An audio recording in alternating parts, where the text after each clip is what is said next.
Acabo de ver en el cine Spotlight. Sí, está bien. Spotlight cuenta la historia real del equipo de investigación del Boston Globe, que en 2001 empezó a investigar varios casos de curas que abusaron sexualmente de niños. Investigación que les otorgó el premio Pulitzer y esclareció muchos más casos de pederastia de los que se esperaban encontrar. La película nos muestra cómo el equipo de Spotlight se entrevista con las víctimas, con curas, con abogados y cómo poco a poco van llegando a una solución. Muy poco a muy poco, las cosas como son. La primera mitad de la película es bastante flojita. Es lo que yo llamo una peli de nombres. Los personajes empiezan a decir nombres muy complicados, y como no te quedes con ellos te va a costar seguir la trama por muy sencilla que sea. Por cosas como esta no me gusta que una película se sujete únicamente en diálogos. ¿Qué es mejor? ¿Ver cómo los personajes hablan de algo que ha hecho alguien o ver qué ha hecho ese alguien? Es toda una parte en la que exponen mucha información sin que la trama avance demasiado. Pero eso ocurre en la primera mitad. A partir de un importante hallazgo que hacen los personajes, la peli mejora bastante y tiene un par de buenas secuencias. La historia como tal está bien contada, pero el gran problema que tengo con esta película son los personajes. Son muy planos. ¿Cómo decirlo? Todos los personajes tienen el mismo objetivo y hacen las mismas cosas por conseguirlo. Y es que encima tienen una forma de ser muy similar. Michael Keaton no hace nada en toda la película.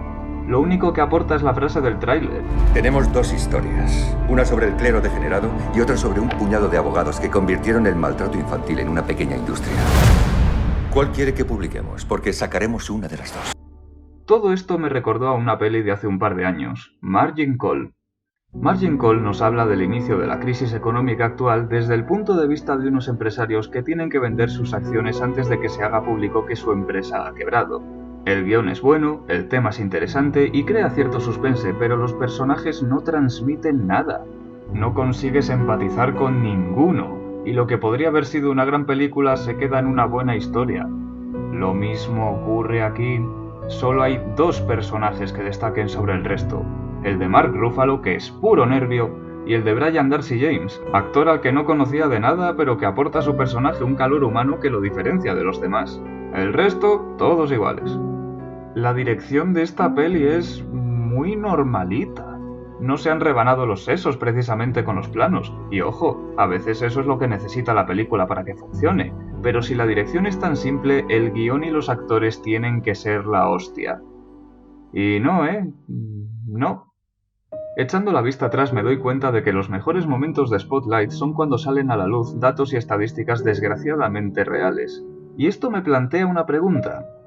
¿No hubiera sido mejor hacer un documental con esta historia? Pensadlo. Si sacasen un documental con testimonios de las víctimas, entrevistas a los auténticos investigadores y los datos y estadísticas que tanto impresionan, estaríamos hablando de uno de los documentales más terroríficos, incisivos y potentes jamás producidos en América. Pero no es un documental, es una peli. Me da la impresión de que en un empeño por ser veraz a los hechos ocurridos, no han hecho una película entretenida. En resumen, dentro de que la historia es buena, podría haber sido mucho mejor y con personajes más interesantes. No se merece ni de lejos los 2 Oscar que tiene. Ni siquiera se merecía las nominaciones para empezar. A ver dentro de un mes quién se acuerda de esta película. A Spotlight le pongo un 6 de 10.